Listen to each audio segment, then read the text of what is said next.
ഇന്നത്തെ റെസിപ്പി ഉള്ളിസമ്മന്തി. ഉള്ളിസമ്മന്തി ദോശയ്ക്കൊപ്പം ഇഡ്ഡലിക്കൊപ്പം കൂട്ടി കഴിക്കാൻ നല്ല ടേസ്റ്റാണ്. ഉള്ളിസമ്മന്തി ഉണ്ടാക്കുന്ന വിധം പരിചയപ്പെടുത്താം. അതിനായി ഞാനിവിടെ എടുത്തിരിക്കുന്നത് മീഡിയം സൈസുള്ള 1.5 സവാളയാണ്. 2 പേർക്ക് കഴിക്കാനുള്ള സമ്മന്തിയാണ് ഉണ്ടാക്കുന്നത്. ഈ സവാള നന്നായി കനം കുറച്ച് അരിയുക. ഇനി നമുക്ക് സ്റ്റവ് ഓൺ ചെയ്ത് ചട്ടി അടുപ്പിൽ വയ്ക്കാം. ചീനച്ചട്ടി ഒന്ന് ചൂടായി വന്നു കഴിഞ്ഞാൽ അതിലേക്ക് വെളിച്ചെണ്ണ ഒഴിക്കുക. വെളിച്ചെണ്ണ ചൂടാകുമ്പോൾ 2 വറ്റൽമുളക് അതിലേക്ക് പൊട്ടിച്ച് ചേർക്കാം. ഇതൊന്ന് നന്നായി വഴറ്റിയെടുക്കുക.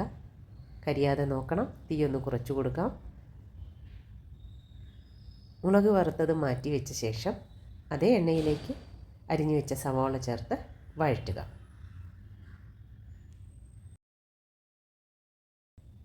നന്നായി വഴറ്റുക.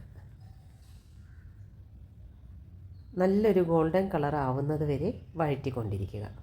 വേണമെങ്കിൽ അതിൽ ആ സമയത്ത് ഉപ്പ് ചേർക്കാം, അതല്ലാന്നുണ്ടെങ്കിൽ അരയ്ക്കുമ്പോൾ ചേർക്കാം.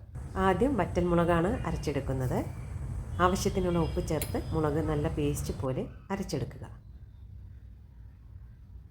അതിനുശേഷം വഴറ്റി വെച്ച് സവാള ചേർത്ത് വീണ്ടും അരയ്ക്കുക. നല്ല പേസ്റ്റ് പോലെ അരച്ചതിന് ശേഷം ആ അരപ്പ് ഒരു പാത്രത്തിലേക്ക് മാറ്റാം. ഈ സമ്മന്തി നമുക്ക് ദോശയ്ക്കൊപ്പവും ഇഡ്ഡലിക്കൊപ്പവും അപ്പത്തിനൊപ്പവും ഒക്കെ ചേർത്ത് കഴിക്കാൻ നല്ല ടേസ്റ്റാണ്. വളരെ കുറഞ്ഞ സമയം കൊണ്ട് ഉണ്ടാക്കാവുന്ന ഒരു വിഭവമാണ്.